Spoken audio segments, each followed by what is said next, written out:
Kautamaning bocah cilik.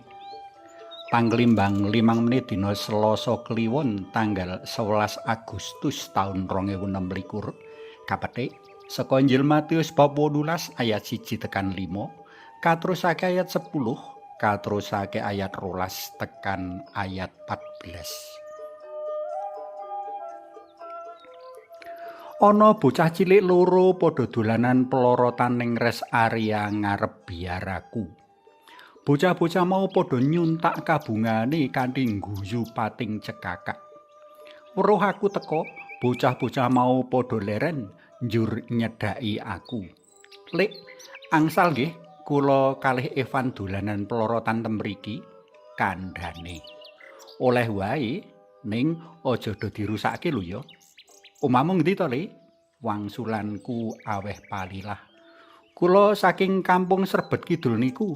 "Suwun nggih, Lik," wangsulane bungah karo padha bali marani papan anggone plorotan sakawit. Kagayutake karo waosan dina iki aku nemokake 3 perkara kang siningit ing sikape bocah sakloron. Sepisan, bocah-bocah mau banget ing bungah jalaran anggone dolanan kanthi sakpenuhing ati. Ndak bayangake ibonge pakine para pendherek dalam Sang Kristus rikala nindakake apa wae mligine kang dadi tanggung jawabe kanthi sakpenuhing ati. Ora kemplelet angger tandang gawe, ora pilih-pilih panggawean. Mesti tansaya akeh wong kang padha bungah gambira awit ngrasakake berkahing Allah lumantar tandang gawene para pendherek dalem Sang Kristus. Meski wong tansaya percaya lan bakal menehi tanggung jawab kang luwih gedhe. Suwalike, rikala ana pendherek dalem Sang Kristus kang kemplelet anggone tandang gawe, golek jeneng sangareping pimpinan utawa nadyan sapenuh ati ananging linandhesan sarwa pritungan lan pilih kasih, temtu amung dadi sandungan. Kapindho, bocah mau ngerti unggah-ungguh. Prakara iki katuduhake kanthi njaluk palilah marang aku sing duwe omah. Manut panemuku unggah-ungguh sarta tuhu ing tata krama lan etika mujudake pangetrapan konkret saka paugeran tresna tintresnan. Wong bisa tresnani pepadha kanthi ngugemi unggah-ungguh lan tata krama. Unggah-ungguh lan tata krama mujudake sikap ngajeni lan ngurmati pepadha. Kaya dene aku bungah nemoni bocah cilik kang ngerti unggah-ungguh lan tata krama, kaya mengkono mau sapa wae kang ketemu karo para pendherek dalam Sang Kristus kang padha tuhu ing unggah-ungguh lan tata krama. Sewalike, wong bisa jengkel lan ora resep ketemu para pendherek dalem kang sludar-sludur, srogal-srogol tanpa empan papan jroning tumindak. Katelu, palilahku ndadekake bocah mau luwih lega lan luwih merdika anggone padha dolanan.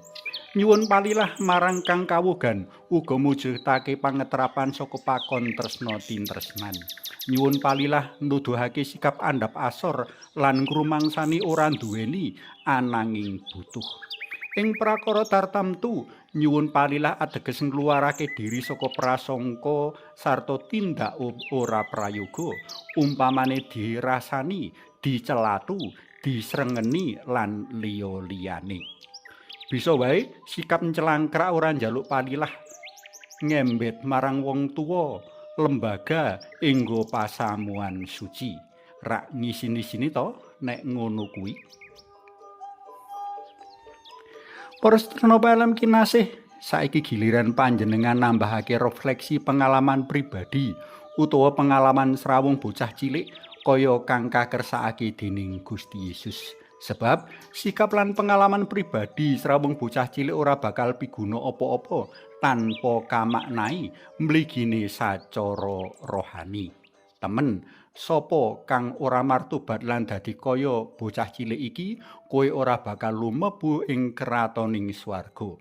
Sapa kang ngasorake diri lan dadi kaya bocah cilik iki, dheweke kang paling luhur jroning kratoning swarga. Suwawi sami munjuk, Kunjung kasmu dalem Yang Rama so Yang Putra Tuwin Yang Roh Suci. Amin. Mugi linurna Yang Rama Yang Putra Tuwin Yang Roh Suci kados mula buka sakmenika sarta sak lami-laminipun. Amin. Kunjung kasmu dalem Yang Rama so Yang Putra Tuwin Yang Roh Suci. Amin.